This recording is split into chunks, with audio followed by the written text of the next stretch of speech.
بسم اللہ الرحمن الرحیم۔ الاشباء میں کتاب الاجارہ کا درس جاری ہے فن ثانی میں۔ اب دیکھیے کچھ مزید مسائل جو ضوابط کی حیثیت رکھتے ہیں۔ آج کا پہلا مسئلہ ہے الاجیر الکاتب اذا اخطأ فی البعض، کہ اجیر کاتب اگر بعض میں غلطی کرے تو کیا وہ مستحق اجرت ہے کہ نہیں ہے۔ یہ مسئلہ یہ ہوا کہ جس بات پر اجارہ تھا، جس کام پر اجارہ تھا، وہ کام نہ کیا۔ تو جب ایک معاملہ یہ ہوتا ہے کہ مستاجر نے جس کام کے لیے آپ کو اجیر رکھا ہے وہی کام تو ماخوذ علیہ ہے نا، اس کے خلاف کریں گے تو آپ کو کوئی اجرت نہیں ملے گی۔ وہی کام کیا آپ نے پورا کر دیں گے تو آپ کو پوری اجرت مل جائے گی ہے، لیکن اس میں کچھ کیا کچھ نہیں کیا، اب کیا ہوگا؟ تو کچھ نہ کیا تو جتنا کیا اس کے حساب سے نہیں چاہیے اجرت، اور اگر کچھ غلط کر دیا تو غلط کرنا نہ کرنے کے درجے میں۔ اب اس میں بہت ساری باتیں ہیں کہ کچھ غلطی ایسی ہو سکتی ہے کہ پورا کام ہی بیکار ہو گیا ہے۔ آپ سے کہا گیا تھا کہ لیٹر لکھو، آپ کو 100 روپیہ دیں گے، اور اس میں جو ہے نا ایک جملہ ہاں اور نہیں کا آپ نے بدل دیا، جسے شروع سے آخر تک کا سب معاملہ گڑبڑ ہو گیا، تو لکھنا نہ لکھنا برابر ہو گیا۔ کیسے ملا؟ آپ کپڑا دھلنے کو دیا تھا، آپ نے سب کچھ دھل دیا اور آستین چھوڑ دی، تو اب کتنی اجرت ملے گی؟ تو خطا فی البعض، اس میں عموماً یہ ہونا چاہیے کہ جو کچھ غلطی کی ہے اس نے، اس غلطی کو لوگ کیا مانتے ہیں۔ بہت سارے کاموں میں تھوڑی موڑی غلطی تو ہوتی ہی ہے، اور ایسی غلطی کہ جس سے بچنا مشکل ہو اس کو غلطی نہیں مانتے، اور اس کو مانا جاتا ہے کہ اس پہ کام پہ اجرت بنے گی۔ کون ہے جو پورا کا پورا کام جیسا چاہیے ویسا ہی کر کے دے دے، تھوڑی سی بھی غلطی نہ ہو؟ تو بعض خطا جو ہے نا وہ لا یعبأ بہ کے درجے میں ہے، تو کوئی مسئلہ نہیں۔ اور بعض غلطیاں ایسی ہیں، اتنی زیادہ غلطی کر دی ہے کہ وہ 2-4 لائن صحیح بھی ہے نا تو وہ بھی عدم صحیح کے درجے میں۔ جو کام کیا ہے اس میں زیادہ تر غلطیاں ہی غلطیاں ہیں، تو اکثر حکم الکل ہوتا ہے کہ نہیں ہوتا ہے؟ تو پورا کے پورا معاملہ غلط مانا جائے تو کام کی اجرت ہی نہ بنے۔ اس لیے یہاں پر تفصیل کی ہے کہ کسی نے کسی کاتب کو، منشی کو، لکھنے والے کو اجیر رکھا کہ میری کتاب یا میری چیز لکھ دے، تو اس نے غلطی کی۔ کیسی؟ فی البعض فإن كان الخطأ فی کل ورقہ، یعنی فی البعض کہہ کر کے یہ بتا رہے ہیں کہ کچھ صحیح بھی ہے، پوری کی پوری غلطی ہے تو کوئی اجرت ہی نہیں ہے۔ اگر کچھ غلطی کی ہے تو اب سوال یہ ہے کہ غلطی ہر صفحے میں ہے تو خیرہ، یہ بڑی غلطی مانیں گے ہر صفحے میں ہے تو اب موجر کو نہیں، مستاجر کو اختیار دیا جائے گا کہ اگر وہ چاہے تو اسے لے لے اور اسے اجرت مثل دے، کیونکہ جو کام اجرت مسمہ تو تب دے گا نا جو کام کہا تھا وہ پورا جیسا چاہا ویسا کرے، جیسا کہا تو ویسا کرے، تو ویسا تو کیا نہیں، تو اجرت مسمہ کیسے دیں گے؟ لیکن کام ایسا کیا ہے جس پہ اجرت بنتی ہے، فری میں کون لکھا گیا آپ کو؟ اور غلطی ہے اور ہر پیج میں ہے تو معاملہ تو بدل گیا نا، اس لیے اجرت مثل دی جائے گی۔ تو یہ اختیار ہے کہ چاہے تو اجرت مثل پر لے لے، اسے لے لے اور اجرت مثل دے دے، اور چاہے تو اسے چھوڑ دے۔ وَإِن شَاءَ تَرَكَهُ عَلَيْهِ، اور چاہے تو وہ تحریر اس کے لیے، اسی کے لیے چھوڑ دے، جاؤ تم جو چاہو کرو۔ وَأَخَذَ مِنْهُ الْقِيمَةَ، اور اس سے کیا لے لے؟ یعنی اگر لکھنے کا سامان، کتاب، کاغذ وغیرہ اس نے دیا تھا تو اب اس نے لکھ کر کے خراب کر دیا تو اس کی قیمت لے گا وہ۔ مستاجر جو ہے اجیر سے قیمت لے، یہ بھی کر سکتا ہے قیمت لے لے۔ وَإِن كَانَ فِي الْبَعْضِ فقط، اور اگر یہ غلطی جو بعض میں ہے وہ ہر ورق میں نہیں ہے بلکہ کسی ورق میں، کسی صفحے پہ فقط، أَعْطَاهُ بِحِسَابِهِ مِنَ الْمُسَمَّى، تو اسی حساب سے مسمہ سے دے گا ہیں، اسی حساب سے، یعنی جتنے صفحات بالکل صحیح ہیں تو مسمہ سے دے دے گا، اور جہاں پہ کمی ہے اجرت مثل نہیں، اجرت مسمہ، لیکن جہاں جہاں غلطی ہے اس میں کمی کرے گا۔ یہ تو ایک مسئلہ تھا. آگے دیکھیے استخدمہ بعد جحودها یا جحدها وجب الاجر وقیمته لو ہلاکہ. جی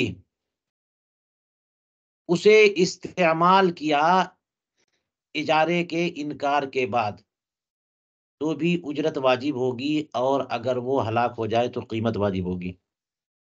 یہ ہے عبارت. مسئلہ کیا ہوا کہ زید نے مثال کے طور پر بکر کا جانور یا غلام اجرت پہ لیا کہ مجھے 1-2 دن کام کروانا ہے اس سے، یا جانور لیا سفر کرنا ہے، بار برداری کرنی ہے. تو لیکن جب وہ اس کے پاس آ گیا، کام کر رہا ہے، اس سے پوچھا گیا مستاجر سے، تو اس نے اجارے کا انکار کر دیا. نہیں، میں نے اجارے پہ تو نہیں لیا.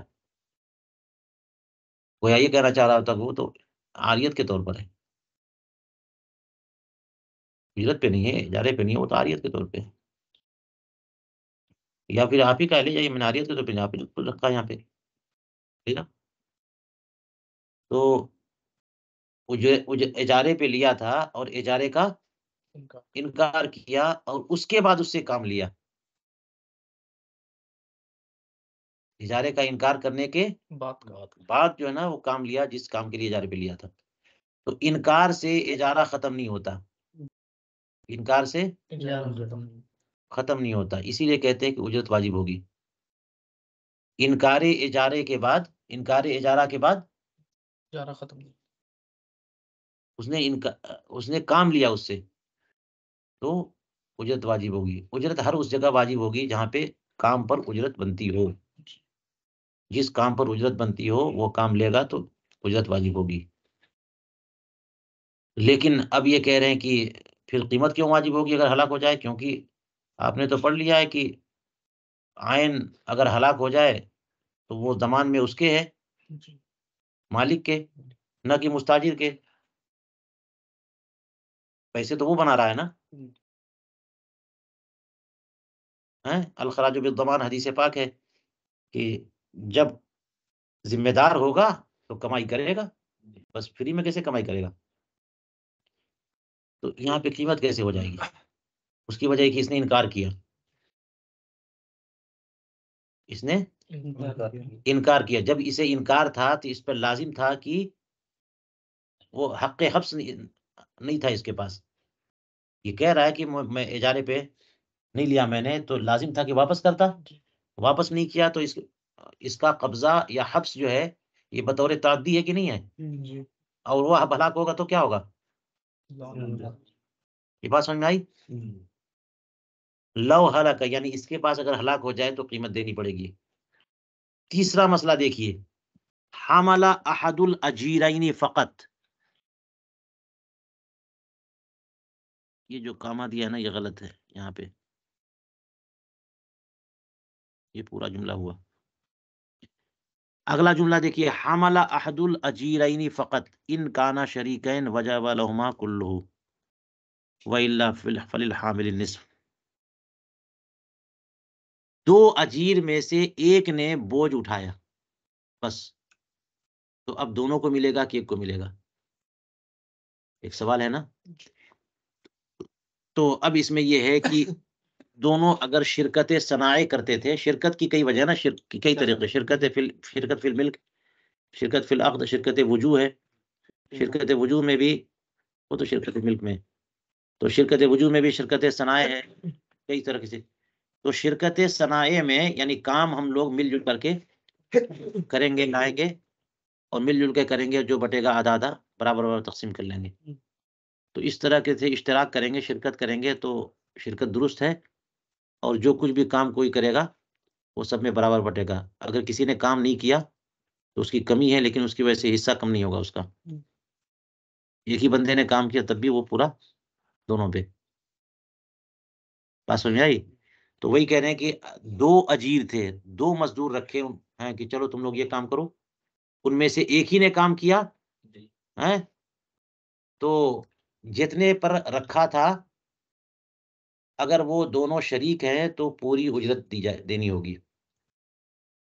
چلو تو دونوں بیٹھ کر کے یہاں پر جو ہے نا وہ دروانی کرو، پہرے داری کا کام کرو. تو ان میں سے ایک ہی نے کیا، ایک نے نہیں کیا، تو دونوں کو جتنی تنخواہ سیٹ کی تھی وہ پوری دینی پڑے گی اگر دونوں شریک تھے تو. اور اگر دونوں شریک نہیں ہیں، الگ الگ اجارہ ہوا ہے، دونوں سے شریک نہیں ہے، دونوں کو رکھا، 2 مزدور ہیں، ہوتا نا 2 مزدور لے کے آ گئے 500 پر، اور ایک ہی نے کیا دوسرے نے نہیں کیا، تو جو کرے گا وہی پائے گا. 500 پہ بات ہوئی تھی، صرف 500 دیں گے. اب یہ کہہ دیا کہ چلو دونوں کام کرو 1000 پہ، تو ایک نے کیا تو 500 کا مستحق ہوگا وہ. کیا بول رہے ہیں؟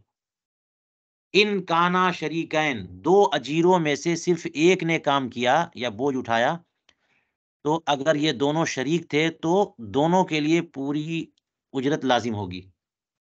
وَإِلَّا، اور اگر شریک نہیں تھے، فَلِلْحَامِلِ النِّصْفُ، تو جتنی اجرت پہ دونوں کو اجیر بنایا تھا، جو کام کرے گا، جو بوجھ اٹھائے گا، اس کو نصف ملے گی بس، کیونکہ کام کی اجرت ہوتی ہے. اجرت ہوگی کس کی؟ کام والا. اور کام ہوا ہے ایک آدمی کے ذریعے، تو بس وہی اجرت لے گا. جی. چلیے کہتے ہیں قصر الثوب المجحود ثوب المجحود فإن قبله فله الأجر وإلا فلا وكذا الصباغ والنساج. یہ اگلا مسئلہ دیکھیے کہ ثوب مجحود کو کی دھلائی کی، یعنی دھوبی کو کپڑا دیا. مسئلہ سنیے یوں کہ زید نے اپنا کپڑا دھلنے کے لیے کس کو دیا؟ دھوبی کو. دھل ڈال کر کے صحیح سے پریس کر کے تیار کر کے دے. تو کہا تھا کہ ٹھیک ہے دے دیں گے، اتنا طے ہو گیا چارج. اب وہ 5 دن کے بعد کہا تھا کہ آ جانا لیتے جانا. 5 دن کے بعد جب پہنچا تو کہا کہ تمہارا کپڑا تو میرے پاس نہیں ہے. کہا میں نے دیا تھا 5 دن پہلے. کہا کب دیا تھا؟ تم جھوٹ بول رہے ہو. کہا کہ تم جھوٹ بول رہے ہو. انکار کر دیا دھوبی نے، انکار کر دیا کہ تم نے ہمیں کپڑا دیا ہے دھلنے کے لیے، اس کا انکار کر دیا. تو اب اس کے بعد جو ہے وہ پھر مان گیا. اگلے دن گیا یا 2 دن کے بعد گیا تو پھر مان گیا نہیں کپڑے تھے، لو تیار. کسٹمر ہمیں لوز نہیں کرنا ہے ورنہ مسئلہ ہو جائے گا علاقے میں، ہے نا. مان گیا، دے دیا اسے تیار کر کے. تو اب کہتے ہیں کہ اجرت کا مستحق ہے کہ نہیں ہے. تو کہتے ہیں کہ انکار سے پہلے دھلا تو مستحق ہے، انکار کے بعد دھلا تو مستحق نہیں ہے. یہی وہ مسئلہ ہے جو امام ابو یوسف رحمۃ اللہ تعالی علیہ سے پوچھوایا تھا امام اعظم ابو حنیفہ نے. جب امام اعظم ابو حنیفہ رضی اللہ تعالیٰ عنہ ان کو رکھا تھا، باقاعدہ ان کو لے کے آئے تھے کہ چلو تم پڑھو، یہ سب کیا کر رہے ہو. غربت تھی، کھلائیں گے پلائیں گے، اتنے ذکی و ذہین ہو، چھوڑو یہ سب کام، آؤ. تو پڑھانا شروع کیا، مہارت ہو گئی. تو اب وہ تھوڑا سا علم ہو جاتا ہے تو شوق بھی ہوتا ہے کہ ہم بھی ذرا پڑھائیں کسی کو. لگایا اپنا دربار. ہو سکتا ہے کہ پرمیشن نہ لی ہو. تو کہا ابو یوسف کہاں گئے؟ یعقوب. کہا کہ وہ، تو کہا کہ ایک شاگرد کو بھیجا کہ جا کے پوچھو اس سے یہ مسئلہ. زید نے اپنا کپڑا دھوبی کو دیا دھلنے کو، اور جب لینے گیا تو اس نے انکار کر دیا، اور پھر دوبارہ گیا تو اس نے دے دیا دھلا ہوا. تو وہ اجرت کا مستحق ہے کہ نہیں؟ اگر وہ کہیں ہاں تو تم کہنا غلط، اور اگر کہیں کہ نہیں تو بھی کہنا غلط ہے. تو گئے اور جا کے کہا کہ زید نے اپنا کپڑا دھوبی کو دیا. اب لینے گیا تو اس نے کہا کہ نہیں، تو تم نے کپڑے نہیں دیے. اور پھر بعد میں اس نے کپڑا دھلا ہوا دے دیا. تو وہ دھوبی اجرت کا مستحق ہے کہ نہیں ہے؟ تو کہا کہ ہاں مستحق ہے. کہا کہ بالکل غلط کہہ رہے ہیں آپ.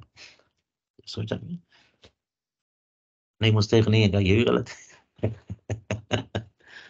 اب کیا کریں، بڑا مسئلہ ہوا. تو امام ابو یوسف اٹھ کر کے ٹھیک ہے بتاتا ہوں، اپنے استاذ کے پاس آئے، امام اعظم ابو حنیفہ کے پاس آ کے بیٹھے ہوئے خاموشی سے. دھوبی کے مسئلے کے لیے آئے ہو؟ دھوبی والے مسئلے کے لیے؟ جی جی، اسی مسئلے کے لیے.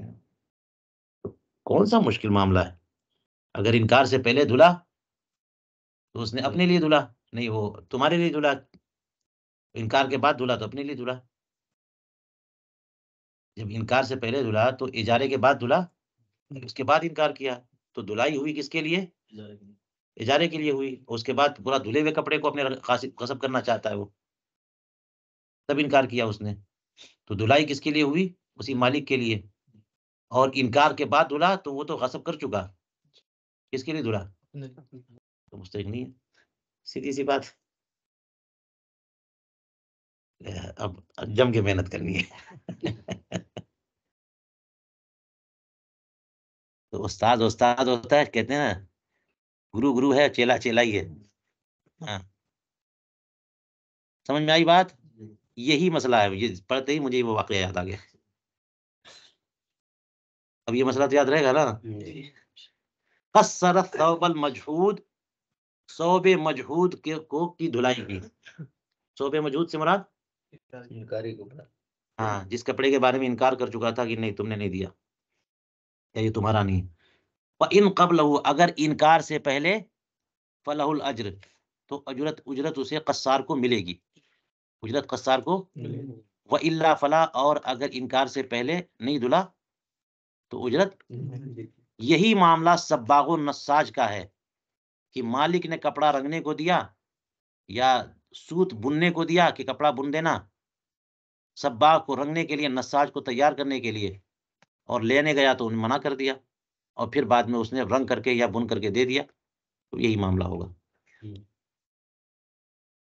آگے چلیے، لا یستحق الخیاط اجر التفصیل بلا خیاطۃ، یہ مسئلہ بھی دیکھیے کہ خیاط کپڑا کاٹنے کی اجرت نہیں پائے گا بغیر سلائی کے۔ کیا مطلب؟ آپ نے اپنا کپڑا تھان جو ہے کرتے کے لیے، پجامے کے لیے خریدا اور خیاط کو، درزی کو دے دیا، تو اس نے کہا کہ ہم کرتا تمہیں سل دیں گے پورا جوڑا 500 روپے میں، تو ٹھیک ہے سل دینا۔ اب دوسرے دن گئے تو کپڑا جو ہے نا کاٹ کے رکھا ہوا تھا، ابھی سلا نہیں تھا اس نے، تو کہا کہ 2 دن کے اندر سلنا ہے، کہا کہ نہیں ہو پائے گا، کاٹ تو دیا، کہا کل شادی میں جانا ہے مجھے، لاؤ چھوڑو ہم بغل میں سلوا لیں گے۔ تو اس نے صرف خیاطت نہیں کیا، سلائی نہیں کی، بلکہ کٹائی کی، تو کیا کٹائی کی اجرت پائے گا کہ نہیں پائے گا؟ یہ مسئلہ کیا بول رہے ہیں؟ اجر تفصیل یعنی کاٹنے کی، جدا کرنے کی اجرت نہیں پائے گا بغیر سلائی کے۔ اس کا مطلب یہ ہوا کہ عرف میں اور عادت میں کام وہی معتبر مانا جاتا ہے درزیوں کا کہ وہ سل کے دے، اور کاٹنا اس کے طبیعت میں، کاٹنا تو ہوتا ہی ہے، کاٹے بغیر سلے گا کیسے؟ لیکن کاٹنا ایسا عمل نہیں ہے کہ جس کو معتبر مانا جائے کہ کٹائی کی اجرت بنتی ہو، کہ بندہ جائے کہ تم کاٹ دو پھر کہ تم سل دو، ہے نا۔ جب کوئی کام ہوتا ہے تو اس سے پہلے تیاری کرتے ہیں، تو کچھ کام تو تبان کیے جاتے ہیں، اس کا اعتبار نہیں ہوتا، اس کا الگ سے چارج نہیں ہوتا، لہذا کاٹ کے دے دیا ہے تو کاٹنے کی اجرت نہیں ملے گی، سل کر کے دے گا تو کاٹنے اجرت، سلنے دونوں کی اجرت مل جائے گی۔ یہ ایک قول ہے، لیکن اس طرح کی بات ہے تو آپ دیکھیے، ہم بھی دیکھیے تو پتہ چلے گا، اور بھی اس میں اقوال ہے۔ خانیہ کے حوالے سے غالباً لکھا علامہ حموی نے کہ تفصیل کی اجرت بھی ملے گی، کیونکہ درزی جو کاٹتا ہے، لوگ کہتے ہیں نا کاٹنا ہی تو بڑا کمال کا کام ہے، کل کام جو ہے کاٹنا ہی تو، سلنا تو بس دے سل دو فٹافٹ۔ چلیے، الصیرفی باجر اذا ظہرت الضیافت، ضیافت زیادت نہیں، یہ کیا ہے؟ ضیافت، زا سے، ضاد سے نہیں، ضیف نہیں، زا ٹھیک ہے، زے سے زا، اذا ظہرت الضیافت فی الکل استرد الاجرت وفی البعض بحسابہ، صیرفی اگر اجرت پر کام کر رہا ہے، یعنی کیا کہتے ہیں کہ سکوں کو ہاں ڈھالنے والا، اس کے لیے کیا لفظ آتا ہے، جو کھرے کھوٹے کا فرق کرتا ہے.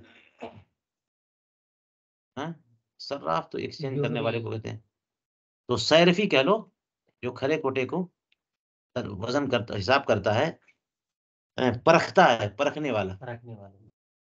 صیرفی جو ہے نا یہ اگر اجرت پر صیرفی کا کام کر رہا, کسی نے اجرت پہ لیا کہ چلو ہمارے سکوں کو پرکھ کر کے دیکھو کہ کتنے کھوٹے ہیں کتنے کھرے ہیں, اجرت پر اس نے صیرفی کا کام شروع کیا اور سب جو ہے نا وہ پرکھ کر کے کہہ دیا کہ چلو ٹھیک ہے یہ سب اچھے ہیں. اس کے بعد اس میں ضیافت ظاہر ہو گئی. اس کو تو ہم نے اجرت پہ رکھا تھا نا کہ تم ڈکلیئر کرو گے چیک کر کے یہ سب کھرے سکے ہیں, اور پیسہ دے دیا یعنی کام کر دیا اس نے. اس کے بعد پتا چلا کہ نہیں وہ کھرے جن کو کہا تھا وہ کھرے نہیں ہے, کھوٹے ہیں سب. تو کھوٹاپن ظاہر ہو گیا. کیا ظاہر ہوا؟ بالکل سب میں. تو پھر اس کا اجرت بنے گا کچھ؟ اجرت بنے گی کچھ؟ اس طرح دل اجرتا, تو جس نے اسے اجارے پہ لیا ہے مستاجر, وہ پوری کی پوری اجرت اس سے واپس لے گا. تم نے کام ہی نہیں کیا ہے. یہ اوپر کاتب والے مسئلے میں پڑھا تھا نا آپ نے, خطا کی اس نے, تو یہاں بھی خطا ہو رہی ہے نا. سارے کے سارے سکے جو ہے نا وہ اس نے کہہ دیا تھا کہ سب کھرے ہیں اور سب کھوٹے نکل گئے, تو کس بات کی اجرت آپ لوگ؟ وفی البعض, اور اگر بعض کھوٹے نکلے تو پھر اسی کے حساب سے تم سے بات اتنے پہ ہوئی تھی اور تم نے اتنے کو کھرا کہا اور اس میں آدھے نکل گئے کھوٹے, تو آدھا چارج بنتا ہے تمہارا بس. ٹھیک ہے.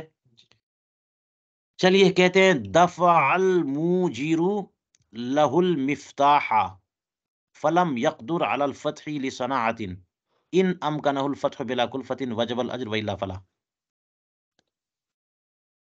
جی کہتے ہیں کہ موجر نے یعنی مالک مکان نے, اجارے پہ دینے والے نے, لہو کا مرجع معہود ہے یعنی مستاجر کو,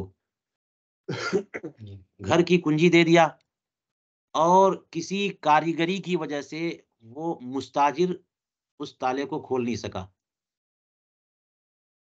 تو ان امکنہ الفتح بلا کلفۃ وجب الاجر, اگر وہ تالا ایسا ہے کہ بغیر تکلف کے کھول سکتا تھا لیکن وہ بندہ ہی بیوقوف ہے,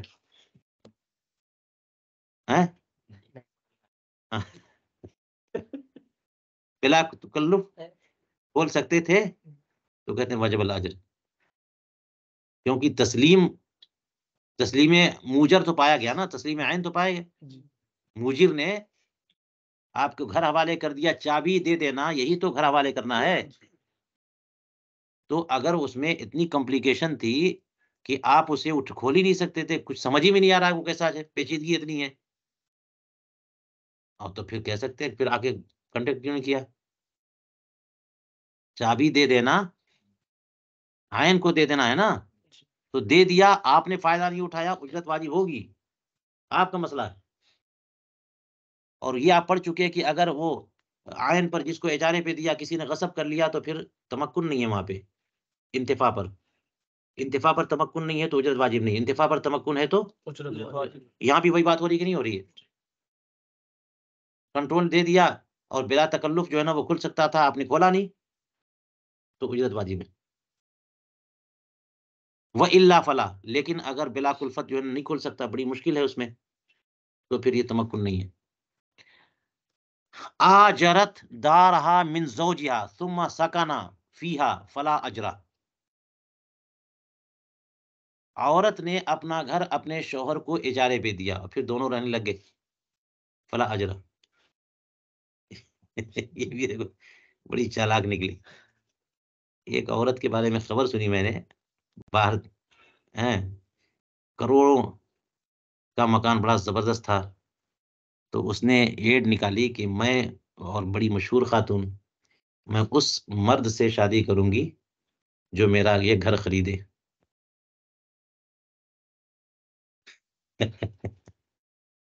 اس مرد سے شادی کروں گی جسے میرا گھر خریدے. بڑی چالاک نکلی.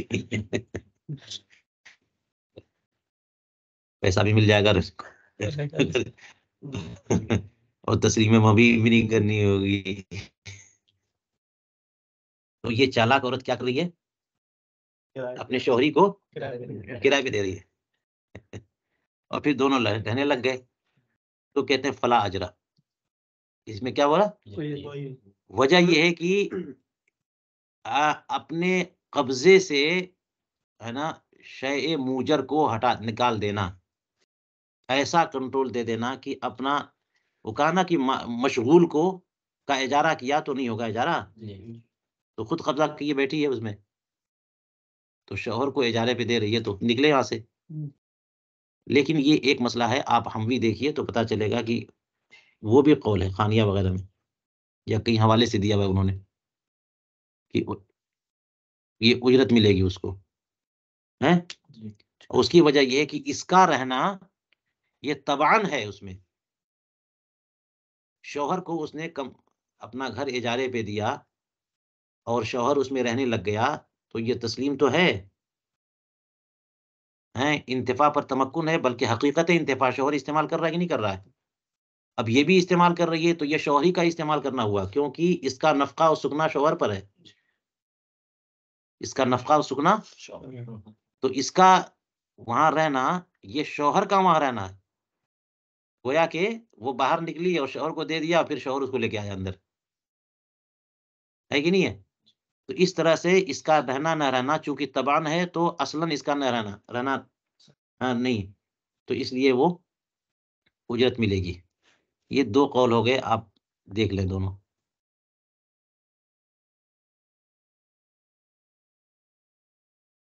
اور بس بات وہی ہے کہ تسلیم جو ہے نا تخلیہ کے طور پر ہوتا ہے، آپ ہٹو وہاں سے، آپ وہاں سے ہٹو تو تسلیم مانیں گے، یہاں پہ وہ بات نہیں ہے تو یہ حیثیت بدل گئی۔ آگے دیکھیے، من دلنی علی کذا فلہ کذا فہو باطل، کوئی اس طور پر اجارے پہ رکھے کسی کو کہ جو بھی مجھے ایسی ایسی چیز دکھا دے گا اسے اتنا پیسہ، جو مجھے ایسی چیز دکھا دے گا، تلاشی گم شدہ کہتے ہیں نا، جو میرا قلم گم ہو گیا اتنا دیکھو، میری کار گم ہو گئی ہے، میرا موبائل گم ہو گیا، جو میں لا کے دے دے گا تو 100 روپے یا 1000 روپے۔ من دلنی علی کذا فلہ کذا، یہ بھی اجارے کا طریقہ، جو کوئی مجھے فلاں چیز دکھا دے گا اس کو اتنا پیسہ، تو فلہ کذا تو تعین ہے نا اجرت کی، اور یہ فلاں چیز دکھا دے گا تو اس میں بھی تعین، کہتے ہیں فہو باطل، یہ اجارہ باطل ہے۔ وجہ یہ ہے کہ منفعت بھی متعین ہونی چاہیے اور جس اجیر بھی متعین ہونا چاہیے، یہ عام کر دیا کہ جو کوئی، اسی لیے آگے کہتے ہیں ولا اجر لمن دلہ، چونکہ یہ باطل ہے، اور باطل میں فاسد میں یہ ہوتا ہے، فاسد میں کیا ہوتا ہے، کام کر دیا تو اجرت واجب ہو گئی، اجرت ملے گی لیکن اجرت مسمہ نہیں، اجرت مثل، وہ کام ایسا ہے کہ اس پر اجرت بنتی ہو، تو اجارہ اگر فاسد ہو تو اجرت ملے گی، اور اجارہ باطل ہے تو کیا بول رہے، ولا اجر لمن دلہ، باطل ہے اس لیے اس طرح سے اجارہ ہوتا نہیں ہے۔ ہاں، کہتے ہیں ان دللتنی علی کذا فلک کذا فلہ فدلہ فلہ اجر المثل للمشی لاجلہ، اور اگر یوں کہا تھا کہ اگر تم مجھے فلاں چیز دکھا دو تو تمہارے لیے اتنا پیسہ، تمہیں اتنا دوں گا، اجرت متعین کر دی، اگر تم فلاں چیز مجھے دکھا دو ہاں تو فلہ اجر المثل، اسے کیا ملے گا، للمشی لاجلہ، اس کی خاطر اگر وہ جاتا ہے دکھانے کے لیے تو یہ مشی کا۔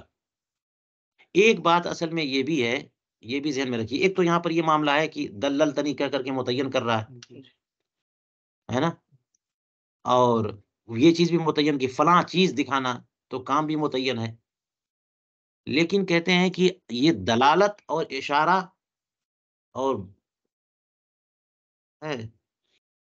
مشورہ، جملے بول دینا، ہدایت اور رہنمائی کر دینا، یہ ایسا کوئی کام نہیں ہے کہ جس پہ اجرت بنتی ہو۔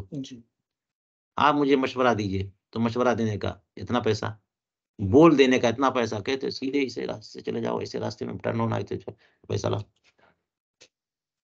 تو مشورے کا اور رہنمائی کا پیسہ کچھ بنتا نہیں ہے، زبان سے چند جملے بول دینے کا کچھ پیسہ نہیں بنتا ہے۔ ہاں وہاں آپ لے جا کے دکھاؤ گے تو آپ چونکہ گئے ہو، تو یہ مشی بالاقدام ایک ایسا کام ہے جس پر یہ محنت لگتی ہے۔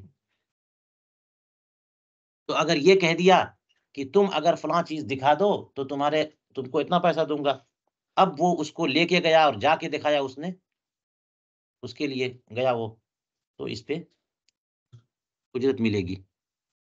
لیکن یہاں پہ اجرت مثل کہہ رہے ہیں، اجرت مسمہ نہیں. وجہ یہ کہ یہ بھی اجارہ فاسدہ ہے، کیونکہ یہ بات ہو رہی ہے کون سا کام؟ دلالت والی. اور دلالت ایسا کام ہے اس پہ اجرت نہیں ہے. اجرت ملے گی بھی تو مشی کی وجہ سے ملے گی، ہے نا. اور آج کل کی دنیا میں دیکھ لیجئے جناب، ایک ایک جملہ بولنے پہ پیسے ملتے ہیں. کنسلٹنگ کا تو پورا سسٹم ہی ہوتا ہے. اب یہ ہے کہ اس میں یہ ہوتا ہے کہ اس میں وقت لگایا، وقت کے بھی پیسے ہوتے ہیں، یعنی معتد بے وقت لگایا. جیسے وکیل لوگ جو ہے کنسلٹنسی فیس لیتے ہیں، یا پھر ڈاکٹر لوگ لیتے ہیں، ہے نا. مشورہ سب چیک کیا اور اس کے بعد نسخہ لکھ دیا، تو نسخہ لکھنے کا پیسہ تو بنتا ہے، لیکن صرف تجویز کا پیسہ. تو اب اس میں یہ ہے کہ اس کا اپوائنٹمنٹ باقاعدہ دیتے ہیں وہ لوگ، ہے نا. ان کا سسٹم ہوتا ہے. ٹائم لگایا، اتنا ٹائم لگایا کہ جو معتد بے ہے کہ ٹائم کا تو پیسہ ہے، حبس وقت کی اجارہ تو مانا جاتا ہے، تو یہ ٹھیک ہے جی. وفی السیر الکبیر قال امیر السریہ من دلنا علی موضع کذا فلہ کذا یصح. یہ تو بات ہو گئی کہ اگر کوئی کہے گا کہ مجھے فلاں چیز دکھا دو تو اتنے پیسے، تو جو کوئی بھی دکھا دے تو اس پہ اجرت نہیں بنتی، اجارہ درست نہیں ہے. تم دکھا دو یا کوئی دکھا دے، یہ اجارہ درست نہیں ہے. لیکن السیر الکبیر میں دیکھیے کیا لکھا ہے، یہ فوج اور سریہ کے امیر نے، کمانڈر ان چیف نے یہ کہا، من دلنا علی موضع کذا، کہ جو ہمیں فلاں مقام کا راستہ بتا دے، دکھا دے، فلہ کذا، تو اس کے لیے اتنی اجرت. تو یہ صحیح ہے. اب یہ کیسے صحیح ہو گیا؟ یہ تو سیر الکبیر کی عبارت ہے، اس کو کون بولے گا؟ یہ تو متون میں ہے، ظاہر الروایہ میں. کہتے ہیں وَيَتَعَيَّنُ الْأَجْرُ بِالدَّلَالَةِ، دلالت کی وجہ سے اجر متعین ہو جاتی ہے اجرت. فَيَجِبُ الْأَجْرُ كَذَا فی البزازیہ، تو اجرت واجب ہوگی، ایسا ہی بزازیہ میں لکھا ہے. وَظَاهِرُهُ وُجُوبُ الْمُسَمَّى، اور یہ جو بزازیہ میں ہے اس کا ظاہر یہ ہے کہ مسمى واجب ہو، نہ کہ اجرت مثل. اس کا مطلب یہ کہ اجارہ بالکل صحیح ہے، فاسد بھی نہیں ہے، دلالت پر. ٹھیک ہے. اور یہ آپ تعبیر کر سکتے ہیں، مطلب یہ ہوگا کہ دلالت بالمشی، دلالت جا کے دکھائے، جو ہمیں دکھا دے گا فلاں جگہ، فلاں شہر، فلاں بستی کہاں ہے، تو اس کو اتنا حملہ کرنا ہے، جا کے دکھائے. یہ ہو سکتا ہے. کہتے ہیں وَظَاهِرُهُ وُجُوبُ الْمُسَمَّى وَالظَّاهِرُ وُجُوبُ أَجْرِ الْمِثْلِ إِذْ لا عقد اجارت ہونا، یا لا مضافلے کیا جو پڑھا میں نے، اور اگر اس کو جو ہے تمیز کے طور پہ پڑھے، لا عقد اجارتن ہونا، اجارے کے طور پہ کوئی یہاں پر عقد اجارہ ہے نہیں. اور مضافلے لا عقد اجارتن، عقد اجارہ.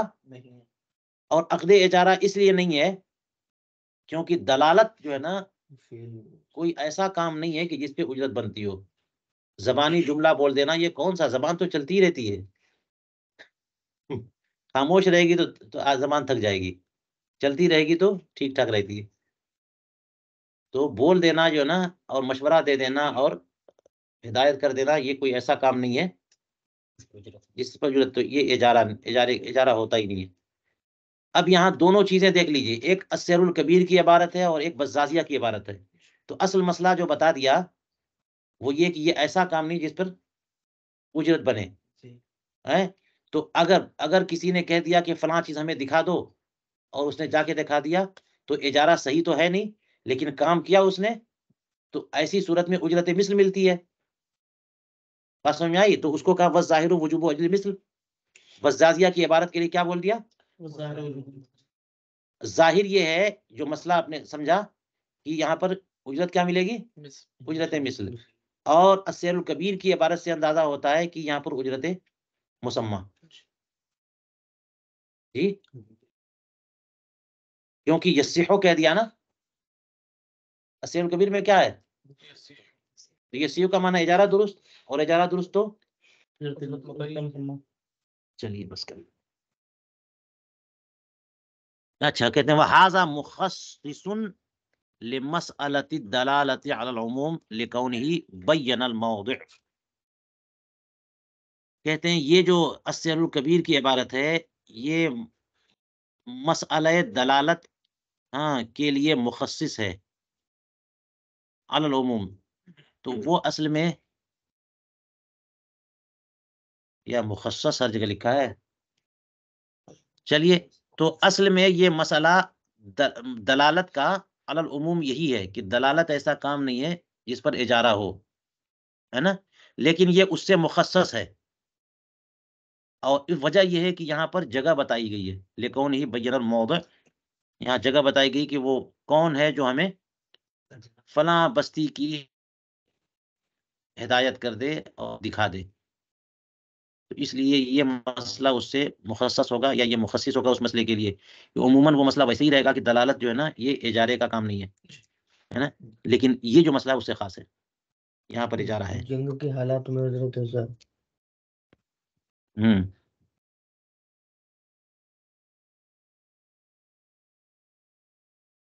نہیں